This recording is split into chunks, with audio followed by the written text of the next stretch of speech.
The US military says more than 10,000 of its troops are now involved in preventing merchant ships sailing to and from Iranian ports. It says 6 vessels have so far obeyed its orders to return to ports in Iran. But ship tracking data appears to show a handful of US-sanctioned ships from other ports reportedly with links to Iran.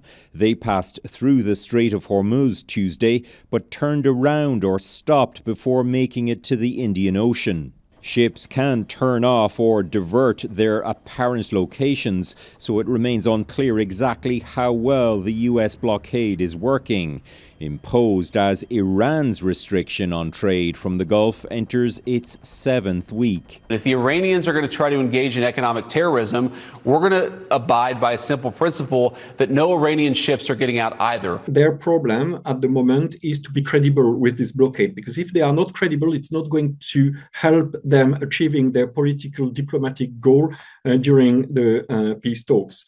This maritime security expert says the US faces the dilemma of what to do with Iranian oil ships bound for China. Beijing relies heavily on Iranian oil exports. It has not threatened to intervene, but it joined Iran in criticizing the blockade. Chinese President Xi Jinping said Tuesday the world must work against returning to what he called the law of the jungle, an apparent reference to the US-Israeli war in Iran. US President Donald Trump says talks with Iran could resume in Pakistan in the coming 2 days after they collapsed on the weekend. The key sticking points remain Iran's nuclear program and shipping through the Strait of Hormuz. Donna? All right, Redmond Shannon, thank you.